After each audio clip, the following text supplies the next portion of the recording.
с твердыми и жидкими... Нет, с твердыми и газообразными углеводородами мы вроде бы разобрались. Остаются, наверное, коснуться жидких, и в том числе газового конденсата. Это такой тонкий момент, который в сделке ОПЕК+ не учитывается, а в России он вполне себе живет и вполне неплохие результаты дает. Ну, то есть, когда мы видим статистику по добыче нефти, мы видим там и сырую нефть, и газовый конденсат. Нефть регулируется, сделка ОПЕК+, газовый конденсат не регулируется. Можем добывать его сколько угодно, потому что мы как бы перерабатываем все внутри страны. Мы молодцы. Ну, это на всякий случай, потому что если внимательно кто-то решит присмотреться, то статистика, которая есть у ОПЕК+, и статистика, которая есть, собственно, у России, немножко разная. Это не потому, что Россия что-то нарушает, потому что аккуратно подписано соглашение так, как России было выгодно. 12 апреля 2020 года День космонавтики был отмечен очень хорошо, было очень выгодное, на тот момент соглашение подписано. Ну да бог с ним. Сколько у нас добыто нефти в прошлом году? Нефтеконденсат 516 миллионов тонн. Прекрасно. Я даже позаботился, пересчитал в барреле. В барреле 10,3 миллиона баррелей в сутки. Год к году минус 3%. Ну, здесь, по-моему, мы и так уже все сказали. Сделка ОПЕК+, добровольное ограничение по соглашению. Вот результат. Ну да, у нас где-то 1-1,5 миллиона баррелей газового конденсата и 9 миллионов сырой нефти должно получаться. Да? Где-то так и есть. 10,3, да. На мой взгляд, неплохой результат. Конденсат отдельно не выделяли, дали общий объем. Экспорт нефти 240 миллионов тонн, минус 3% год к году, совпадение не случайное, это сделка ОПЕК+. Переработка 266,5. Снова минус 3%. Стабильность – это признак мастерства. Ну и, собственно говоря, данные по производству бензина и дизеля тоже достаточно коротенькие. По бензину 41,1 миллиона тонн, по дизельному топливу 81,6 миллионов тонн. На 6-7% меньше. Ну, можно в абсолютных показателях. В 2023 году было 44 миллиона тонн бензинов и примерно 88 миллионов дизельного топлива. Если что, результат 81, почти... Сколько у нас там? 81,6. Да, 81,6 – это результат хороший, потому что у нас долгие годы было там 60, около 70, потом более 70. Вот не так давно мы перевалили отметку 80 миллионов тонн. И был абсолютный рекорд в 2023 году – 88 миллионов. Это прям потрясающая была величина, которую почему так много, удивлялись. Но... Я знаю, какой вопрос задать Александру, чтобы услышать, как вот из него эмоции посыпались. Во всех комментариях, где бы мы не поднимали вопрос о переработке нефти, нам задают один и тот же вопрос. А почему дизельное топливо, которое вообще отхода производства таких денег стоит, оно вообще ни копейки не стоит? Вот рассказывайте, Александр, почему дизельное топливо дорогое? Оно ничего не стоит. Оно вообще самовозрождается. Это из мусора его там поднимают. Нет, это, кстати, не шутка. Вот последний вопрос на эту тему был буквально задан именно так, мол, почему дизельное топливо дорожает, ведь это же, мол, отходы нефтепереработки. Смотрите, если мы берем установку АВТ, какую-нибудь, то бишь атмосферную и вакуумную трубчатку, то там у нас отбираются газы, отбираются бензин, отбирается керосин. Давайте школьная на уроках химии, крекинговая колонна, и сверху вниз пошли. Налили нефть, немножечко подогрели, сразу ушел газ. На самый верх он вырвался. И... Потом мы подогрели жидкость до 28 градусов по Цельсию. Я, если позволите, не буду давление называть, а то сейчас мы начнем. 28 градусов просто. 28 градусов начал испаряться бензин. Бензиновая фракция пошла. А если мы отбираем керосин, то где-то после 150 градусов мы начинаем отбирать керосин. То есть внизу эта колонна стоит печка и... Подогревает, да. Сколько-то мужиков там кидают поленья. Кстати, не обязательно. У нас может газочек который подниматься, мы его, давай, жги. Условно. Печка, дрова, кипятильник. Поставили кипятильник, и кипятится это все. Вот, потом идет керосиновая фракция и идет дальше дизельная фракция до 350 градусов. Мы это все подогрели, и вот, пожалуйста, дизельная фракция у нас ушла. Остальное мазут из атмосферной трубчатки идет в вакуумную трубчатку, но это ладно, это мы сейчас углубляться не будем. Это первичная переработка, которая на самом деле даже не переработка по большому счету, потому что это разделение, это фракционирование. Вот, то есть мы некий купаж, некую смесь углеводородов разбиваем на более удобные нам составляющие. Благодаря тому, что нагрели, самое легкое всплывает наверх, вот мы его... Отбираем, все, отобрали. Оставили там булькающий мазут с гудроном, там они кипятся. По сути, мазут, потому что гудрон – это вот то, что мы выжимали, вот гудрон остается, еще гудрон мы полезным можем использовать. Ладно, гудрон – это мы сейчас далеко, дизельное топливо. То, что мы получили, это... вот после этого разделения, это не товарные продукты. Точнее как, прямогонный бензин, который мы получаем, его можно продать, он пойдет на пиролизы. Вот я буквально вчера, у меня вылетел, на пиролизы он пойдет, из него будут производиться всякие высокомолекулярные соединения. Бензин газовый стабильный, он же, в общем, его взяли, отдали, переработали. Но, чтобы получить товарный бензин, вы отправляете вот это все полученное на установки вторичной переработки. Это без учета того, что вы еще мазутик пропустили через вакуумную через вакуумную трубчатку, потому что почему она вакуумная? Там пониженное давление вы нагреваете, соответственно, у вас вот опять это все дело испаряется, вы еще отбираете вот эти все фракции, необходимые вам. Все, отобрали, а дальше начинаете дорабатывать до товарного состояния. То есть вы берете, чтобы получить товарный бензин, вам необходимо повысить октановое число, то есть детонационную стойкость этого самого убрать бензина. серу, убрать свинец, вот это все безобразие. Может, у вас свинца и нет. Нет, там сколько всего надо убрать, это вообще ужас. Это ужас, а местами даже ужас. Серу действительно надо убрать, потому вот у нас с 2016 года полностью все перешли заводы на выпуск Евро-5. Моторного топлива 5-го экологического класса. Вот. Некоторые после этого еще Евро-6 стали выпускать. Это, по большому счету, вот мы сейчас можем опираться просто на показатель содержания серы в продукте. Вот серу надо убирать. Вот убираем. Убрали мы эту серу до каких-то едва заметных величин, повысили детонационную стойкость этого бензина, получили товарный автобензин. Все, он уходит у вас на склад. Керосин, все. Господи, керосинов-то сколько у нас существует? Мама родная. Хорошо, керосины взяли, убрали. Не факт. Условный Аэрофлот забрал все керосины. Кстати, есть еще авиационный бензин. Там авиационный бензин – это вообще отдельная тема, но ладно. Не будем. Возвращаемся. Дизельное топливо. А вот дизельное топливо у нас вообще потрясающая штука, потому что, во-первых, как и с бензином, его надо чистить, его надо доводить до товарного состояния. Соответственно, дизельное топливо проходит гидрооблагораживание, там проходят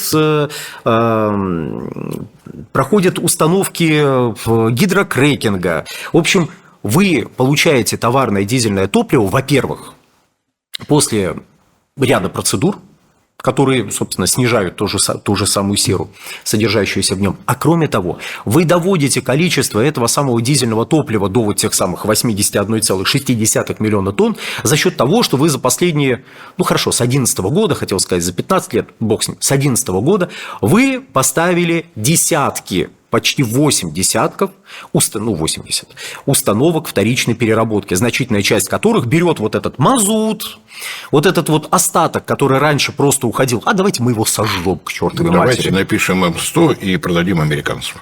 Тоже, кстати, вариант.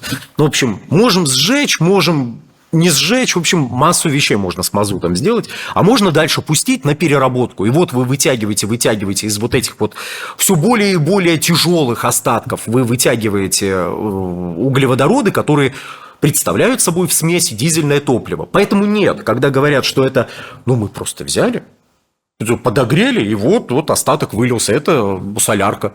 Всегда так было. Нет, это не так сейчас. Это продукт, который проходит сразу несколько установок. Более того, вы с разных установок еще можете сырье собрать, пустить на новую установку. И там из этого сырья, который раньше, опять же, просто мусор. условно говоря, просто мусор, вы можете взять, доработать и получить дизельное топливо. Опять же, мы вот с Борисом вчера беседовали на эту тему, я напомнил, что вот в Соединенных Штатах, который довольно серьезная страна с точки зрения производства нефтепродуктов, примерно 18 миллионов баррелей в сутки мощность установок гидрооблагораживания. То есть Соединенные Штаты производят очень много дизельного топлива. И вот почему-то они в курсе, что нужно установочки поставить, что это самое дизельное топливо нужно вытягивать просто из всего и вся. И в итоге доводят средний показатель своих заводов до 95% по глубине переработки. Это вообще даже не про индекс Нельсона какой-нибудь, который просто вот сейчас убрали. Поговорим как-нибудь в другой раз про этот самый индекс. Растет. У нас, растет, кстати, глубина... Хорошо. А вот мне очень нравится. 84,4 в статье у Александра Новака написано. Я притом замечу, это больше, чем было в 2023 году, там было что-то порядка 84%, но в действительности технически достижимая уже сейчас глубина переработки в среднем у нас по стране выше. Так как есть некоторые входящие обстоятельства, назовем это так, там внеплановые ремонты какие-нибудь, вот внеплановые ремонты, они могут негативно сказываться на финальном показателе глубины переработки, потому что сама по себе глубина переработки считается банальным образом. Вы берете массу нефти, которая приходит к вам на завод, вы берете объем мазута, который у вас уходит с завода после вот всех процессов. И используя эти два показателя, вы смотрите, в общем, по массе у вас сколько мазута осталось, сколько было нефти. Чем меньше мазута, тем выше глубина переработки. Все. Казалось бы, вот оно счастье, но в этот момент приходят люди из Министерства энергетики и вежливо спрашивают: а мазут для того, чтобы отапливать Мурманскую область и Камчатку, где? А мы же выполнили обязательства по глубине переработки, по экологическим классам. Это понятно. Мазут где? Это к слову. Не, мазут не только для этого используется, он все еще является основным бункеровочным топливом. Мазут, то есть надо понимать, что мазут – это не мусор в полном смысле. Мы можем его использовать для производства электрической энергии, для отопления. Если вот широкими мазками, можем использовать в качестве бункеровочного топлива.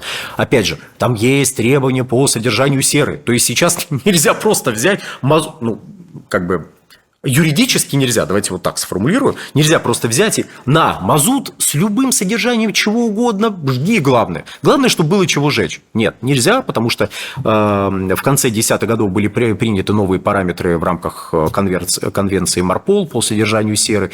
Теперь, не дай бог, вы эти показатели превышаете. В общем, к мазуту тоже есть масса вопросов, но он все еще довольно важное бункеровочное топливо. То есть мазут нужен, безусловно. Есть еще некоторые вторичные процессы, которые говорят: ребят, знаете, нам нужен мазут, а у нас больше мазута нет, нельзя ли нам привезти?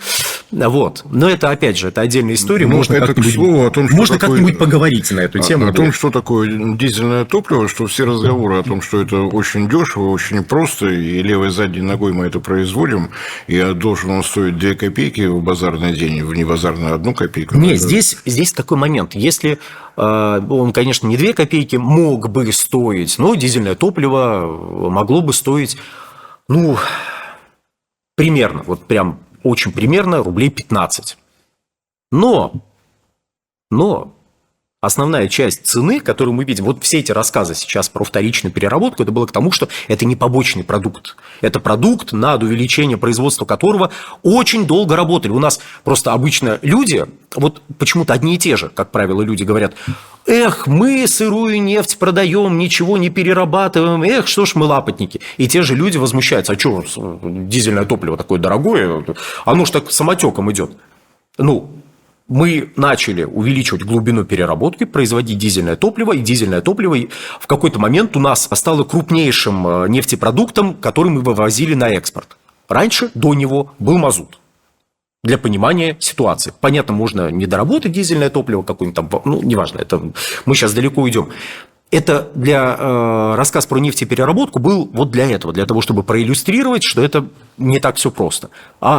Ничего не происходит случайно. Это серьезнейшие инвестиционные планы, это масса договоров с поставщиками оборудования, с разработчиками катализаторов. Это огромный процесс. То есть настолько увеличить глубину переработки для того, чтобы нарастить объем производства дизельного топлива при учете европейского рынка, который был под руками на самом деле совсем недавно.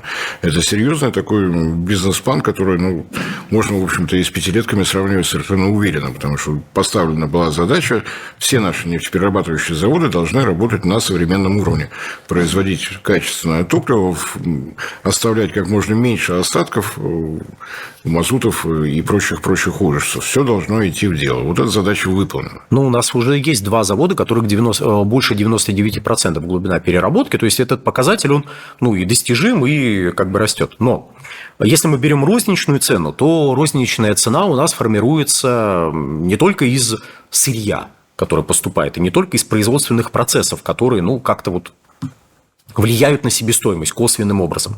Надо будет как-нибудь картинку нарисовать, как в цене бензина добавляется. Вот нефть вырвалась из подземного месторождения. Сразу на нее напал налог на добычу полезных ископаемых. Сразу она еще ничего не сделала. Тут только из трубы, и вот тут уже налог на добычу полезных ископаемых. Для понимания, налог на добычу полезных ископаемых мы как бы не протестуем. Это налог, который является основным, пожалуй, нефтегазовым налогом, если мы говорим про налог на добычу полезных ископаемых на нефть. Основным нефтегазовым налогом, который поступает в бюджет Российской Федерации. Бюджет Российской Федерации святой, его надо наполнять. Все, закрыли. Но НДПИ закладывается в этой цене. В этой цене закладывается... Двигаться чуть дальше, появляется акцизный налог. Это мы дошли до завода, мы переработали, и вот если моторное топливо идет на внутренний рынок, с него платится акциз.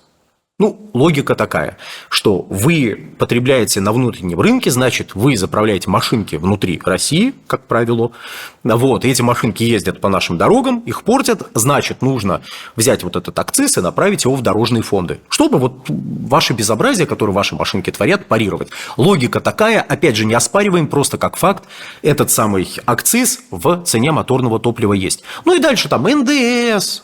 Там еще всякие коммунальные платежи, автозаправочные станции. Налог на прибыль никуда не исчезает. Налог на прибыль, бог с ним, даже налог на прибыль мы сейчас берем так, выкинули. Я предлагаю, прям выкинули его.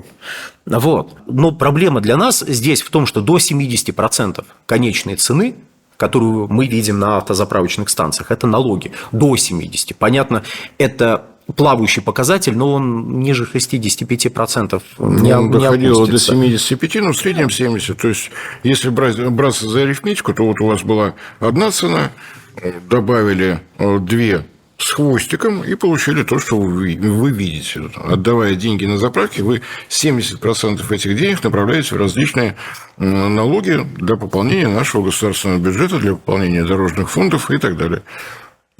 Собственно говоря, вся картинка. То есть у нас любое топливо, оно зависит в основном любое традиционное моторное топливо зависит в первую очередь от этой составляющей. То есть, когда смотрят, что-то нефть дорожает, и топливо дорожает, нефть дешевеет, и топливо дешевеет, притом почему-то смотрят на долларовые цены по нефти и на рублевые цены по топливу. Давайте, может, хотя бы рублевые с рублевыми сравнивать. Да, внутрь формулы расчета ставки налога на добычу полезных ископаемых вшита долларовая стоимость нефти. Да, кстати. Это важный момент. Это, соответственно, автоматически во все эти расчеты включает еще и курс рубля к доллару. Там в самой формуле курс как раз учитывается. То есть, по большому счету, я помню, году в 2018-м впервые в какой-то момент налог на добычу полезных ископаемых составил порядка 5000. Вру. Был неправ. 5000 это как раз нефть стоила, если мы пересчитаем долларовую цену с учетом курса. Где-то 5000 рублей. Прошло пару месяцев, это тогда казалось 5000. В бюджет было 2700 заложено. 5000, это же фантастика просто. Вы не просто собираете налоги, а берете совковую лопату и давай их. Вместо совковой лопаты подгоняйте экскаватор. И так, хоба! А потом 5500. И все такие, вообще красота, замечательно. И это все напрямую влияло на налог на добычу полезных ископаемых, который, собственно говоря, платится с каждой отдельно добытой тонны нефти. Вот, собственно, так мы подошли опять к добыче нефти, поговорили про дизельное топливо. Мне кажется, то, что сегодняшняя передача превратилась в такой немножечко ликбез, но это полезно, потому что мы действительно уже забываем. Вот у нас в голове вот черная жижа из-под земли, и вот сразу из нее в разные стороны шланги, сюда бензин, сюда керосин, туда дизельное топливо, само по себе никто никаких усилий для этого не прилагал. Только мужик с дровами возле печки, и все оттуда сразу разошлось. Не обязательно, может, метан туда, или еще какие-нибудь газики, и горят, греют, красота. То есть за каждый вот это миллион, за каждый тонны переработанной нефти у нас действительно очень серьезный процесс. Инвестиционные, в том числе инженерно-конструкторские, химические. Потому что посмотреть на развитие производства у нас катализаторов, действительно, в советские времена такого точно не было. Это был взлет какой-то за последние годы. Я приведу вот под конец некоторую статистику. Вот. В конце нулевых годов потребление катализаторов в нашей нефтепереработке составляло примерно 7 тысяч тонн в год. Ну, немного на фоне миллионов тонн нефти, которая перерабатывается, 7 тысяч. Сейчас это более 20 тысяч тонн. Это напрямую отражает количество вторичных процессов, которые появились на наших заводах. И основной прирост у нас произошел в каталитическом крекинге, произошел в гидропроцессах, то есть гидрокрекинг и гидроочистки. Так что, будем считать, что сегодня мы решили немножко пройтись по нефтепереработке. Александр давно просил вот такой ликбез провести, но сегодня вот получилось совершенно в режиме экспромта. Я думаю, что достаточно полезная была беседа. Надеюсь на ваши вопросы, комментарии и на новые встречи с Александром Фроловым, который нашел время заглянуть к нам в студию. Всем спасибо за внимание. Всего хорошего.